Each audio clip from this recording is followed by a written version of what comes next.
19 kilometre order போட்டாங்க, accept பண்ணிட்டேன். எல்லாருக்கும் வணக்கம் உறவுகளே, நான் தான் உங்கள் மகேஷ் பேசுகிறேன். Welcome back to my new video. So இன்றைக்கி நம்ம ரேபிட் தான் ஓட்ட போகிறோம். இன்றைக்கி வந்து டே 12. அது என்னப்பா டே 12 சொல்லி நம்ம சேனலில் யாரும் நியூ கமர்ஸ் பார்த்தீங்கன்னா டிஸ்கிரிப்ஷன் கொடுக்குறேன், அதை பார்த்து தெரிஞ்சுக்கோங்க. ஸோ இன்றைக்கி வந்து நம்ம 1300 ரூபா ரேபிட் ஓட்டி சம்பாதிக்கணும். பெட்ரோல் செலவு, சாப்பாடு செலவு செலவு போக 1300 ரூபா சம்பாதிக்கணும் நம்மளோட எய்ம். கண்டிப்பாக சம்பாதிக்கிறேன்னு சொல்லி பார்க்கலாம். இப்போ அவங்க டிஸ்கில் போகலாம்.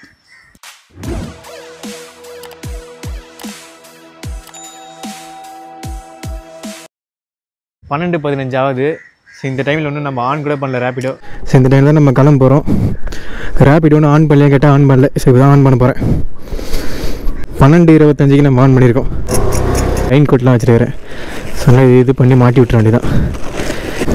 சரி, நீங்கள் 1300 ரூபா சம்பாதிக்கணும்னு சொல்லி ப்ராஃபிட் எய்ம் வச்சுக்கோங்கள, கண்டிப்பாக இன்றைக்கி நம்ம அச்சீவ் பண்ணிடலாம் உறவுகளே. அப்படின்னு நான் சொல்ல மாட்டேன். ஏன்னா அப்படி சொன்னால் தான் இன்னும் ஏகப்பட்ட தடைகள் வரும் பாருங்கள். ட்ரெயின் வருதுப்பா, ட்ரெயின் விட்டாங்களா? சூப்பரு. சரி, இப்போ நம்ம எந்த ஜோனில் ரேபிட் ஓட்டிகிட்டு இருக்கோன்னா சென்னை, கும்மனஞ்சாவடி அந்த சரௌண்டிங்கில் தான் நம்ம ஓட்டிகிட்ருக்கோம். சரி, சென்னை ஜோன் தான் நம்ம. சொன்ன படம் ஓடுது, தக் லைஃபு இன்னொரு படமா? இப்போ இன்னும் ஆர்டர் போடல. ஸோ நான் வந்து பெரிய ஆர்டராக எடுக்கலாம்னு சொல்லி நினச்சிட்ருக்கேன். ஏன்னா அதுதான் நம்மளுக்கு கரெக்டாகவும் இருக்குது. ஸோ ஒரு பெரிய ஆர்டர், ஒரு 10 கிலோமீட்டருக்கு மேலே ஆர்டர் வரதும், அப்புறம் பார்சல் ஆர்டரு ஒரு 100 ரூபாய்க்கு மேலே வர ஆர்டர் தான் நான் அக்செப்ட் பண்ண போகிறேன். அப்படி இல்லைன்னா நம்ம சைடில் போய் நெகலில் போய் ரெஸ்ட் எடுக்கலாம், பைக்குக்கு ரெஸ்ட் விடலாம். ஏன்னா நீங்கள் போன விளாக் பார்த்தீங்கன்னா தெரிஞ்சிருக்கோம், நம்ம 2000 ரூபாய்க்கு மேலே சம்பாதிச்சிருப்போம். அந்த விளாகில் நம்ம அதிர்ஷ்டமும் இருந்துச்சு. ஏன்னா ஒரே ஒரு ப்ரோ மட்டுமே 900 ரூபாய்க்கு மேலே நம்ம ஆயிடுச்சு. ஏன்னா அவர் ஒரு 26 கிலோமீட்டர் போட்டுருந்தார். அங்கே போய் ட்ராப் பண்ணதுக்கப்புறம் அங்கேருந்து ஒரு 36 கிலோமீட்டர். ஸோ அவர் மட்டுமே நம்மளுக்கு 950 ரூபாய்க்கு நம்மளுக்கு பே பண்ணிட்டார். உறவுகளே, ஆக்சுவலாக இந்த விளாகில் அந்த மாதிரி நடந்துச்சு. அது என்னென்னு நீங்களே பாருங்கள். ஸோ பைக் ஒரு அடிக்கடிக்கு ஆஃப் ஆகுதுப்பா. ஸோ பார்க்கலாம் இன்றைக்கி எப்படி போகிறான்னு சொல்லி. இன்றைக்கும் அதே ஸ்ட்ராட்டஜி தான் யூஸ் பண்ண போகிறேன். கைஸ், நீங்கள் சொன்னால் நம்ப மாட்டீங்க. ஸோ நான் எப்படிக்கா போகும்போதெல்லாம் மேலே இருந்து நான் விழுந்துருமோ அப்படின்னு சொல்லி ஒரு சந்தேகம் எனக்கு எப்போயுமே இருக்கும் தெரியுமா. அதனால் நான் எப்போயுமே ரொம்ப ஜாகிரதையாகவே இருப்பேன். ஸோ அதே மாதிரி இப்போ ரீசெண்டாக போர்வில் நடந்துச்சு. அது கேட்கும்போதே எனக்கு ஒரு மாதிரி பக்குன்னு இருந்துச்சு. ஓகே, 5 கிலோமீட்டர்ஸ் ஒரு ஆர்டர் இருந்துச்சு போர்வர்கிட்ட. அதை அக்செப்ட் பண்ணுறதுக்குள்ளே வேறு கேப்டன்ஸ் வச்சு அக்செப்ட் பண்ணிருக்காங்க. நான் உங்களுக்கு ஸ்க்ரீன்ஷாட் எடுக்கணும்னு சொல்லி நினைப்பேன் வரவங்களே, அதுக்குள்ளே வேறு கேப்டன்ஸ் வந்து அக்செப்ட் பண்ணிடுறாங்க. ஓகே, 4 கிலோமீட்டர்ஸ் வரவங்களை அக்செப்ட் பண்ணிட்டேன். ஸோ நிறைய பேர் கேட்டது ஒர்க் ஜோன் என்னன்னு கேட்டிங்க. அப்புறம் ரேபிடோ பிங்க் என்னன்னு கேட்டிருந்தீங்க. அதுக்கப்புறம் வந்து ப்ரோ ரேபிடோவில் அதிகமாக சம்பாதி அப்படின்லாம் சில பேர் கேட்டிருந்தீங்க. ஸோ நானும் அதை ஓட்டி தான் அனலைஸ் பண்ணி கற்றுக்கிட்டு வரேன். நான் கூட சீக்கிரம் ஃபுல்லாக கற்றுக்கிட்டு அதுக்கப்புறம் நான் சொல்கிறேன் கைஸ், அதை பற்றி ஒரு வீடியோ தெளிவாக போடுறேன். அதில் ரேபிடோ ஓடுறாங்க எல்லாருமே பயங்கர யூஸ்ஃபுல்லாக இருக்கும். ஓகே கைஸ், அப்புறம் வந்து அன்றைக்கி நம்ம 2000 கிட்ட சம்பாரிச்சிருந்தோம். ஆனால் 250 ரூபாய்க்கு தான் நீங்கள் பெட்ரோல் போட்டுருந்தோம். ப்ரோ என்ன ப்ரோ 250 ரூபாய்க்கு தான் பெட்ரோல் போட்டிருந்தீங்க, ஆனால் 2000 ரூபாய் ப்ரோ சம்பாரிச்சிங்க, நீங்கள் போய் சொல்கிறீங்க ப்ரோ அப்படின்னு சொல்லி ஒருத்தர் 2 பேர் சில பேர் கேட்டிருந்தாங்க. ஆக்சுவலாக நம்ம சேனலில் ஆரம்பத்துலேருந்தே பார்க்குறோன்னு தெரிஞ்சிருக்கோம். ஒரு நாள் வந்து நம்ம அதிகமாக பெட்ரோல் போடுவோம் நம்ம பைக்கில், ஆனால் அடுத்த நாள் வந்து கம்மியாக தான் போடுவோம். ஆனால் அதிகமாக போட்ட நாள் வந்து நம்ம பெருசாக ஓட்டிருக்க மாட்டோம். ஆனால் ஆர்டரும் வந்திருக்காது, அப்படியே தான் இருக்கும். அதே மாதிரி அதுக்கு முன்னால் வந்து நான் ஒரு வேலை விஷயமா போயிருந்தேன். அதில் நிறைய பெட்ரோல் அப்படியே தான் இருந்தது பைக்கில். ஸோ அது ஒரு காரணம். ஸோ அதனால் நான் 2 லிட்டர் தான் போட்டுருந்தேன். அதே மாதிரி நான் நிறைய நாள் வந்து பெட்ரோல் வந்து 2 லிட்டர் தான் நான் மைனஸ் பண்ணியிருப்பேன். ஆனால் 2 லிட்டர் போட்டிருப்பேன், 2 லிட்டர் தான் மைனஸ் பண்ணியிருப்பேன் எண்ட் ஆஃப் த டே. ஆனால் அந்த 2 லிட்டர் பெட்ரோல் நான் யூஸே பண்ணியிருக்க மாட்டேன். 1 லிட்டரு அவ்வளோதான் யூஸ் பண்ணியிருப்பேன். பட் இருந்தாலும் நெக்ஸ்ட் ஆட் பண்ணியிருப்பேன். ஸோ அந்த மாதிரி இன்றைக்கி ஒரு நாள் வந்து நம்ம இதில் வந்து கம்மியாக ஆட் பண்ண மாதிரி உங்களுக்கு தெரிஞ்சிருக்கும். ஸோ ரெகுலராக பார்க்க நம்ம சேனலில் பார்க்கணும் தெரிஞ்சிருக்கும். ஸோ புதுசாக பார்க்கணும், அது சில தோணலாம், தப்பு கிடையாது. சரி, ஓகே, ஃபஸ்ட் ஆர்டர் பிக்கப் பண்ணுற லொக்கேஷன் நம்ம வந்தாச்சு. ரேபிட் ஆர்டரா? அக்கா கம்ஃபர்டபுளாக இருக்கா? போலாமாக்கா? மேம் ராமச்சந்திர ஹாஸ்பிட்டல் தானே ட்ராப்பு? பொறுமையாக போன பிக்கப் பண்ணிட்டு போகும்போது அன்றைக்கி ஒரு நாள் அப்படி தான் பொறுமையாக போயிட்டுருந்தேன். ஸோ ஒரு ப்ரோ கேட்குறாரு, ப்ரோ என்ன ப்ரோ பொறுமையாக போகிற, கொஞ்சம் ஸ்பீடாக போக ப்ரோ அப்படின்றாரு. ஏன்னா நம்ம பைக் கண்டிஷன் பற்றி நம்ம தானே தெரியும். இப்போ ரீசெண்டாக இப்போ நான் என் வாழ்க்கையில் ஒரு விஷயங்கள் கற்றுக்கிட்டேன். அது உங்களுக்கு யூஸ்ஃபுல்லாக நினைக்கிறேன். இது கொஞ்சம் அவே ஆஃப் த டாபிக் தான். பட் சொன்னால் யாரும் ஒருத்தருக்காச்சும் யூஸ்ஃபுல்லாக இருக்குங்களா? அப்பா அங்கே பாருங்களேன், இயற்கை எவ்வளோ அழகாக இருக்குது. அது இல்லை, என்ன விஷயம் தெரியுமா, அடுத்தவங்க பேச்சு எப்பவுமே பிளைண்டாக கேட்காதீங்க. ஒரு அது ஸோ நம்ம நிறைய பேர் சஜஷன் சொல்லுவாங்க நம்மகிட்ட, ஆனால் முடிவு எடுக்க வேண்டியது நம்ம தான். இப்போ வந்து அதுக்கு பின்னாடி ஒரு ஃப்ரெண்டு உட்காந்துருக்கான், நண்பா ஸ்பீடாக போடா 100ல் போடா அப்படின்னு கேட்டானா அவன் பேச நம்ம கேட்கக்கூடாது. அவன் சொல்லிட்டுவான், கீழே வந்தால் நம்மளும் பாதிக்கப்படும் இல்லையா? எப்பா நண்பா நீ வேணால் ஓட்டிக்க, நான் ஓட்ட மாட்டேன் அப்படின்னு சொல்லிடுங்க. ஸோ அதனால் அடுத்தவங்க பேச்சை பிளைண்டாக ஃபாலோ பண்ணாதீங்க. ஏன்னா நான் ரீசெண்டாக இப்போ ஒரு பிளைண்ட் ஃபாலோ பண்ணிட்டேன். அதனால் கொஞ்சம் அடி நான் வாங்கிட்டேன். ஸோ அதனால தான் உங்களுக்கு சொல்கிறேன். ஸோ முடிவு 100% ஒரு விஷயம் செய்யறதுக்கு முன்னாடி 1க்கு 100 வாட்டி யோசித்து செய்யுங்க. ஸோ அதனால் உங்கள் முடிவு எடுக்கிறது, நீங்கள் எடுக்கிற நல்ல முடிவும் சரி கெட்ட முடிவும் சரி, அதுக்கு 100% நீங்கள் தான் பொறுப்பு, நம்ம தான் பொறுப்பு. அதனால் முடிவு எடுக்கும்போது ஜாகிரதை எடுங்க. Okay guys, first order drop பண்ணுற லொக்கேஷன் ஏதாச்சும் இதுக்குள்ள தான் நினைக்கிறேன். Ma'am 55 ma'am. Okay ma'am, thanks. So guys, second one வந்து ஒரு 7 கிலோமீட்டர் ஆர்டரு. ஆனால் அதை நான் வந்து அக்செப்ட் பண்ணிட்டேன். ஆனால் உங்களுக்கு ஒன்றும் அது ஸ்க்ரீன்ஷாட் எடுத்து நான் உங்கள் சைடில் போட முடியாது. ஏன் டக்குன்னு வந்து அக்செப்ட் பண்ணிட்டேன். அச்சோ அப்படி போய் தான் சுற்றின்னு வரணும் போலியே.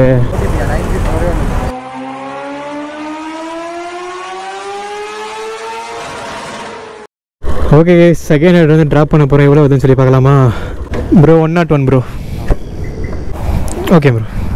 இல்லை போ. தேங்க்ஸ். தேங்க்யூ. ஓகே கேஸ், இதுக்கப்புறம் தேர்ட் ஆர்டர் போட்டாங்க. பார்சல் ஆர்டர்னு நினைக்கிறேன். இவ்வளோ 140 rupees பார்சல் ஆர்டர் போட்டாங்கன்னு நினைக்கிறேன். ஸோ அந்த ஆர்டர் போட்டதுக்கப்புறமே பார்சல் ஆர்டர் எடுத்து போயிட்டே இருக்கோம். ஸோ மறுபடியும் 8 kilometers 9 kilometers எவ்வளோ சம்திங் தெரில. ஒரு பெரிய ஆர்டர் தான். ஒரு பிக்கப், ஒரு பைக் டாக்ஸி ஆர்டர். அவரும் ஏற்றி வச்சுட்டு நம்ம போனோம். ஸோ அதுவே ஒரு 100 பைக் மேலே வந்துச்சு. ப்ளஸ் இந்த பார்சல் ஆர்டர் வரும்போது 140 காமிச்சிது. ஆனால் அங்கே போய் ட்ராப் பண்ணும்போது 170 காமிச்சிது. ஆனால் அந்த ப்ரோ வந்து நம்மளுக்கு 200 ரூபாய்க்கு மேலே பே பண்ணிட்டாரு. அது எவ்வளோ பே பண்ணான்னு சொல்லி நீங்களே பாருங்கள்.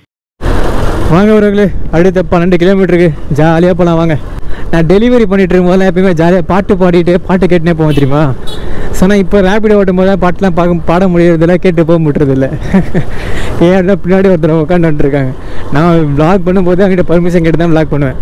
விளாக் பண்ணிக்கலாமா, உங்களுக்கு எதுவும் டிஸ்டர்பன்ஸ் இல்லையே அப்படின்ட்டு. அதெல்லாம் ஒன்றும் இல்லை, பண்ணுங்கப்பா அப்படின்ட்டுவாங்க. ஸோ ஆனால் பாட்டுலாம் பண்ணால் என்ன நினைப்பாங்க, யாரா இந்த பாட்டை பிக்காவில் போகுது அப்படின்ற மாதிரி யோசிப்பாங்க. நான் பாட்டோட போட மாட்டேன்.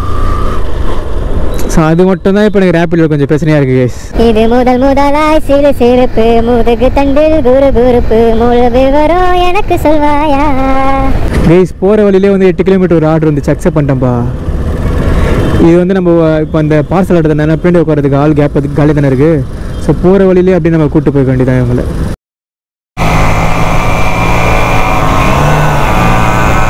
வந்து ட்ராப் பண்ணி விட்டுச்சு.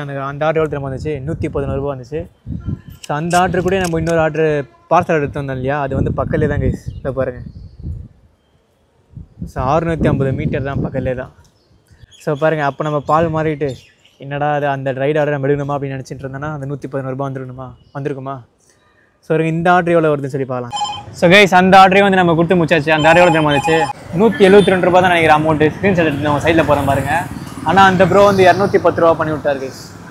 இது வரைக்கும் நம்ம எவ்வளோ திரும்ப ஏர்ன் பண்ணியிருக்கோம், 700 ரூபாய்க்கு மேலே ஏர்ன் பண்ணியிருக்கோம் கைஸ். லாஸ்ட்டாக ஒரு ஆர்டர் எடுத்து வந்தோம் இல்லையா, அது வந்து 286 ரூபா இருக்கு கைஸ். ரொம்ப நேரம் ஓட்டிட்டு வந்த மாதிரி எனக்கே தோணுச்சு. ஸோ இப்போ அங்கே நம்ம வெயிட் பண்ணிகிட்டு இருந்தோம் இல்லையா, அங்கே என்ன ஆர்டர் திரும்ப போட்டாங்க, நம்ம யாரை இங்கேருந்து போய் ட்ராப் பண்ணி அங்கே விட்டோமோ அந்த ப்ரோவே ஒரு 10 நிமிஷம் வச்சு ஆர்டர் போட்டார். அந்த ஆர்டர் எடுத்து வந்து இப்போ ட்ராப் பண்ணிட்டு அதே இடத்துல நம்ம வந்து நிற்கிறோம்.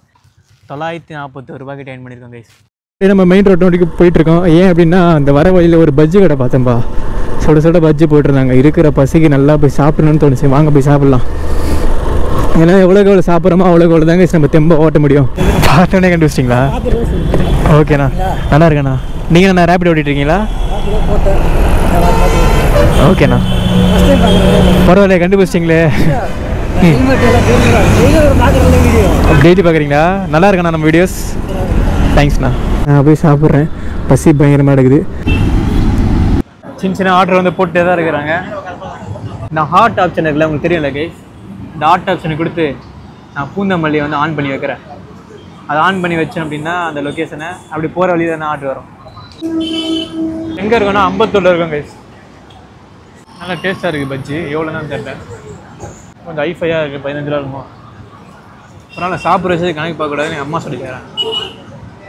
ஓகே கைஸ், அதுக்கப்புறம் 7:15 அந்த டைம்லாம் வந்து நான் ரேபிட் ஆஃப் பண்ணிட்டேன். என்ன ப்ரோ 7:15 ஆஃப் பண்ணிட்டேன், இன்றைக்கி வந்து 1300 ரூபா சம்பாதினா ஏன் ஆஃப் பண்ணிட்டேன் அப்படின்னு சொல்லி கேட்டிங்க அப்படின்னா, ஸோ ஆர்டர்லாம் பார்த்துட்டு அதுக்கப்புறம் ஒரு சாப்பிட்டு முடிச்சுட்டு சில ஆர்டர்லாம் ஓடிட்டே இருந்தேன். அப்போ நம்ம ஷார்ட் ஃபிலிம் நம்ம நடிச்சிருக்கோம் இல்லையா, ஸோ அந்த டேரக்டர் போய்ட்டு நம்ம பேசிகிட்டே இருந்தோம். அந்த ஷார்ட் ஃபிலிம் நானும் வந்து பாதி ப்ரொடியூஸ் பண்ணியிருக்கேன். நானும் பாதி தான் ப்ரொடியூஸ் பண்ணியிருக்கோம். சரி, அவர்கிட்ட பேசிகிட்டே இருக்கும்போது நாங்கள் எடுத்துட்டோம், நடிச்சுலாம் முடிச்சுட்டோம். அந்த வீடியோ பார்க்குறதுக்கு நானும் போய் பார்த்தேன். கோயம்பேடு பக்கத்தில் தான் இருந்தேன். ஸோ அதை பார்த்துட்டு இருந்தாலும் என்னால் பெருசாக டக்குன்னு மைண்டு மாதிரி போய் பார்த்துட்டு இருந்தேன். ஏன்னா அதுக்கப்புறம் மியூசிக் டைரக்டர் யாரை போடலாம், எடிட்டருக்கு யாரை வைக்கலாம், இந்த மாதிரிலாம் டிஸ்கஸ் பண்ணிகிட்டு இருந்தோம். ஷார்ட் ஃபிலிம் எனக்கு தெரிஞ்சு அடுத்த ஜூலை மாதம் அடுத்த ஒரு 10ஆம் தேதி கூட நான் ரிலீஸ் பண்ண பார்க்குறேன். இல்லை நம்ம சேனல் யூடியூப் சேனல் ரிலீஸ் ஆகும். ஸோ அதனால் அதுக்காக நான் போயிட்டேன் கைஸ். அது அங்கே ஒரு 7:15 அந்த டைம்லாம் ஆஃப் பண்ணிட்டேன். ஆனால் ஸ்க்ரீன்ஷாட் எடுத்தது 7:54 அந்த டைம் தான் நான் எடுத்தேன். இன்றைக்கி எவ்வளோ சம்பாதிச்சிருக்கேன் அப்படின்னு சொல்லி. ஸோ கைஸ், டைம் என்ன தெரியுமா, 9:30 கைஸ். கரெக்டாக ஒரு 7 மணிக்கெலாம் நான் ரேப்பிடோ வந்து நீங்கள் ஆஃப் பண்ணிட்டேன். ஆக்சுவலாக நீங்கள் 1300 தான் எய்ம் வச்சுருந்தேன். பட் நம்ம பேஷன்னா என்னோடய சினிமா, அதுக்காக ஒரு வேலைகளை நம்ம பண்ணோம். கொஞ்ச நாள் வந்து டச் விட்டு போச்சு கைஸ். ஸோ இந்த மீடியா துறை நம்ம எதுவும் பெருசாக பண்ணாமல் இருக்கோம்ல. ஸோ இதுக்கப்புறம் நான் யாருன்னு காட்டுறேன் வரவங்களே. இதுக்கப்புறம் பழைய மகேஷாக நம்ம வரேன் அப்படி நம்ம உழைச்சிக்கிட்டே இருங்க வரவங்களே. கண்டிப்பாக நம்ம எல்லார் வாழ்க்கையும் ஒரு நாள் மாறும். ஸோ ஸோ என் வாழ்க்கை என் கையில் தான். ஸோ இதுக்கப்புறம் வாழ்க்கை எப்படி ஜெயிக்கிறது, இது மட்டும்தான் என்னோடய ஃபோக்கஸ். தூங்குறதுக்கு ஒரு 6 மணி நேரம், மற்ற இருக்கிற 18 மணி நேரம் என் கையில் இருக்குது திறந்தனும். டோட்டலாக நம்ம ஏர்னிங்ஸ் எவ்வளோ சம்பாரிச்சோம் அப்படின்னா 1057 ரூபா தான் நம்மளோட ஏர்னிங்ஸு. அதில் நம்ம கை விட்டு போட்டதெல்லாம் மைனஸ் பண்ணலையா, அதில் வந்து நம்ம 251 ரூபாய்க்கு நம்ம இன்றைக்கி பெட்ரோல் போட்டோம். அதாவது 2.5 லிட்டர் நம்ம இன்றைக்கி பெட்ரோல் போட்டோம், அது மைனஸ். அப்புறம் மைனஸ் நம்ம சாப்பாடு வந்து 80 ரூபா செலவு பண்ணிட்டோம். பஜ்ஜி வந்து 3 பஜ்ஜி சாப்பிட்டேன். அதுக்கப்புறம் ஒரு வடை ஒன்று சாப்பிட்டேன், அது 40 ரூபா. அதுக்கப்புறம் வந்து நான் ஜூஸ் ஒன்று வாங்கினேன், ஒரு மாசா ஜூஸ் வாங்கினேன். ரொம்ப தண்ணி எடுத்து தண்ணி வேறு இல்லை. அப்புறம் பக்கத்தில் ஒரு கடை இருந்ததுனால வந்து நான் மாசா பாட்டில் ஜூஸ் ஒன்று வாங்கினேன், அது 40 ரூபா. 1/2 லிட்டரே வாங்கிட்டேன். ஃபுல்லாகவே குடிச்சு முடிச்சிட்டேன், ஒரே இதுவில் அவ்வளோ தண்ணி தாகும். அது மைனஸ். அது 2 சேர்த்து 80 ரூபா சாப்பாடு செலவு பண்ணிட்டேன். அப்புறம் ப்ளஸ் நம்மளுக்கு 92 ரூபாய்க்கு மேலே டிப்ஸே கிடச்சிச்சு. அது ப்ளஸ் இதெல்லாம் மேனேஜ் பண்ணி ஆட்டணும் அப்படின்னா ஸோ 818 ரூபா தான் நம்மளோட ஏர்னிங்ஸு. டே 12ஓட ப்ராஃபிட்டு. இப்போ டே 1லேருந்து டே 12 வரைக்கும் நம்ம எவ்வளோ ஏர்ன் பண்ணியிருக்கோன்னா 12 நாள் ஓட்டி 11,715 ரூபா கிட்ட நம்ம சம்பாரிச்சிருக்கோம். இது எல்லாமே நம்ம வெறித்தனமாக தான் ஓட்ட வேலை.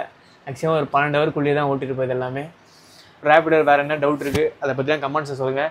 ரேப்பிடோ பற்றி A to Z அப்படின்னு சொல்லி ஒரு வீடியோவாக நான் போடுறேன். அது நிறைய பேர் யூஸ்ஃபுல்லாக இருக்கும். ஏன்னா அந்த மாதிரி நம்ம ஸ்விக்கியில் ஒரு வீடியோ போட்டிருந்தோம், அது 50,000 பேருக்கு மேலே மக்களுக்கு யூஸ்ஃபுல்லாக இருந்துச்சு. ஸோ அந்த மாதிரி கூட சீக்கிரம் ரேப்பிடோ பற்றி நான் போடுறேன். ரேப்பிடோவில் எந்த டைமில் ஓட்டினா எந்தெந்த டைமிங், பார்ட் டைம் ஓட்டுறவங்க எந்த டைமிங் பெஸ்ட்டு, ஃபுல் டைம் ஓட்டுறவங்க எந்த டைம் பெஸ்ட்டு, இது எல்லாமே ஒரு ஒர்க் ஜோன்னா என்ன, அப்புறம் ரேப்பிடோ பிங்க்னா என்ன, இந்த மாதிரி எல்லா டவுட்லாம் எழுதி வச்சிருக்கேன். அது எல்லாமே தெரிஞ்சுக்கிட்டு ஃபுல்லாக அனலைஸ் பண்ணி ஒரு வீடியோவாக போட்டுறேன். சரி ஓகே கைஸ், இந்த வீடியோ உங்களுக்கு பிடிச்ச லைக் பண்ணுங்கள், ஷேர் பண்ணுங்கள், சப்ஸ்கிரைப் பண்ணிக்கோங்க. அடுத்த வீடியோவில் சந்திப்போம். பை.